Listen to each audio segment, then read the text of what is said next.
18 اور 19 ہجری میں آپ نے قیصاریہ فتح کیا۔ دور فاروقی میں عسقلان کو آپ نے دوبارہ فتح کیا۔ 27 ہجری میں آپ نے بحری بیڑا لے کر قبرص کی طرف بڑھے۔ اسلامی تاریخ کی یہ پہلی بحری جنگ تھی۔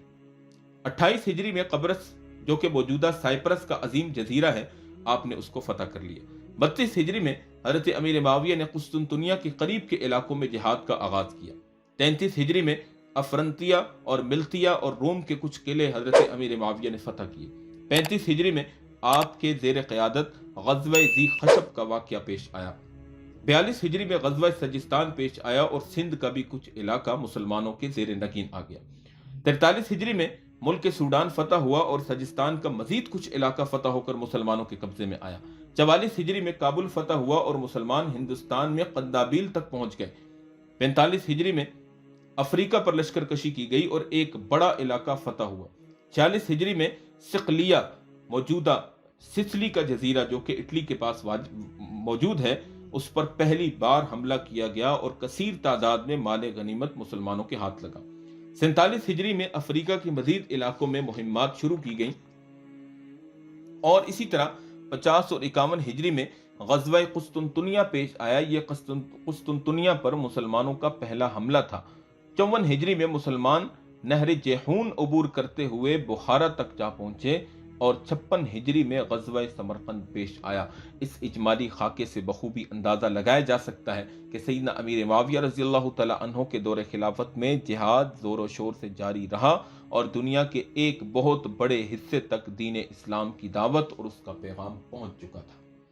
تو میرے عزیز بھائیو، دوستوں اور بزرگوں، ہم نے اختصار کے ساتھ موٹے موٹے واقعات تاریخی کتابوں سے، احادیث کی کتابوں سے اور اپنے طور پر حتی المقدور کوشش کی ہے کہ مستند حوالوں سے آپ کے سامنے حضرت امیر معاویہ رضی اللہ تعالی عنہ کی صحیح حیثیت اور ان کی شان کو، ان کی عظمت کو، ان کی خدمات کو، ان کی فتوحات کو اور ان کی خلافت کو آپ کے سامنے بیان کیا جائے۔